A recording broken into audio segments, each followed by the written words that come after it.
Good morning class.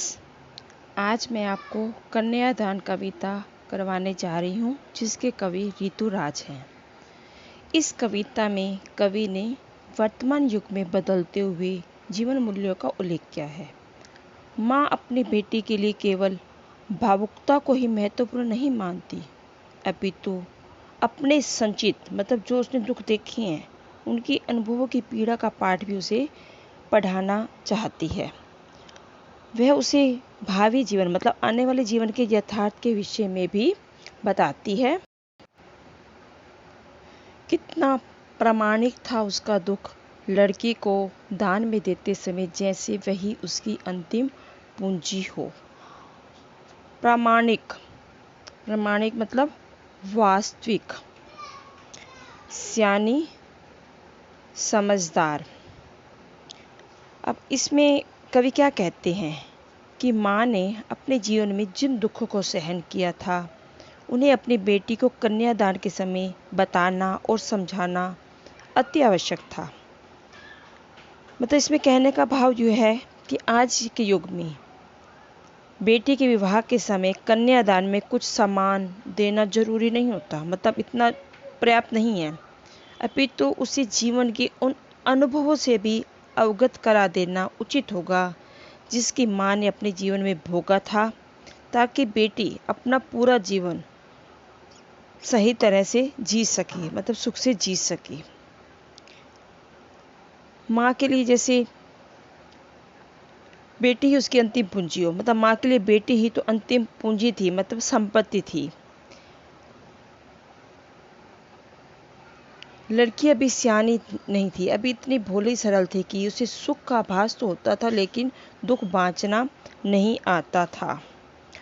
आभास अनुभव, बाँचना, पढ़ना। इसमें क्या कहा गया है कि लड़की माँ की दृष्टि में अभी भी अधिक समझदार नहीं थी। उसके पास संसारिक जीवन के अनुभव नहीं थे।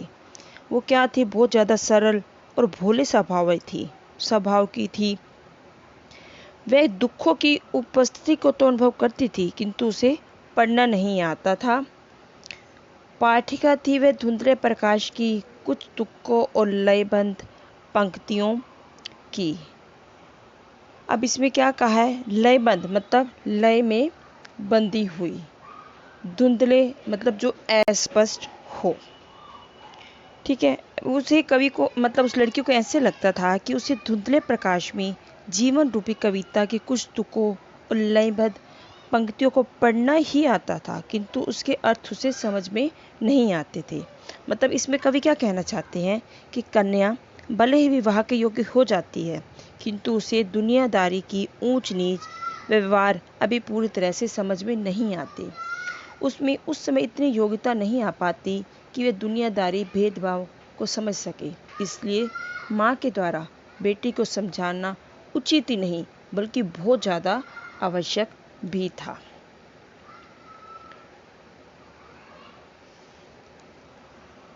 माँ ने कहा, पानी में झांककर अपने चेहरे पर मत रीछना। आग रोटियां सेंकने के लिए है, जलने के लिए नहीं। वस्त्र और आभूषण शाब्दिक ब्रह्मों की तरह बंधन है स्त्री जीवन की। माँ ने क्या कहा, लड़की होना पर लड़की जैसी दिखाई मत देना। अब इसमें माँ क्या सीख देती है बच्ची को, पहले इसकी मीनिंग बता देती हूँ मैं। रीझना प्रसन्न होना। रोटियाँ सेंकना रोटियाँ पकाना। आभूषण गहने। भ्रम एक धोखा है। अब इस काव्यांश में माँ अपनी बेटी की विदाई के समय शिक्षा देते हुए क्या कहती है कि पानी में झांककर अपने चेहरे पर मत रीझना, कि तुम कभी अपने चेहरे को पानी में देखकर अपनी सुंदरता पर प्रसन्न मत होना। ये मत देखना कि तुम बहुत ज़्यादा सुंदर हो और खुश रहना। कवि के कहने का इसमें क्या मतलब है कि कभी कभी उसकी सुंदरता ही उसके लिए बंधन बन जाती है। अक्सर क्या होता है कि दहेज के कारण लोग लड़कियों को जला देते हैं। इस भय के कारण माँ बेटी को समझाती है कि आग रोटियां सेंकने के लिए होती है, स्वयं जलने के लिए नहीं। किसी भी ऐसी घटना से तुम सदा सचेत रहना, मतलब सावधान रहना। अक्सर क्या देखा जाता है कि लड़कियां ससुराल वालों के जुल्म सहती हैं और कुछ बोलती भी नहीं, और यदि समय रहते इसका विरोध कर दिया जाए तो ऐसी घटना से बचा जा सकता है। अक्सर नारी की कोमलता उसकी कमजोरी को मान लिया जाता है। नारी को अच्छे वस्त्रों और आभूषणों तक सीमित कर दिया जाता है। वस्त्र और आभूषण क्या है? शाब्दिक भ्रमों की तरह बंधन है, मतलब नारी को अच्छे वस्त्रों और आभूषणों तक सीमित कर दिया जाता है। नारी के लिए नए नए आदर्शों की व्याख्या की जाती है, उसे क्या करना है, क्या नहीं करना है आदि। ऐसी बातों या आदर्श उसके क्या बन जाते हैं? बंधन बन जाते हैं। इसलिए माँ क्या कहती है कि लड़की होना पर लड़की जैसी दिखाई मत देना, किंतु लड़कियों की तरह दिखाई मत देना कहने का इसका मतलब क्या है कि हर बात को सिर झुकाकर स्वीकार करना, किसी बात का विरोध न करना, लड़कियों के गुणों से ऊपर उठकर अपनी बात को दृढ़ता से और औरों के सामने रखना, जिससे लोग स्त्री को अबला समझकर उस पर अत्याचार करने की हिम्मत न कर सकें। समझ आ गया आप लोगों को बच्चों?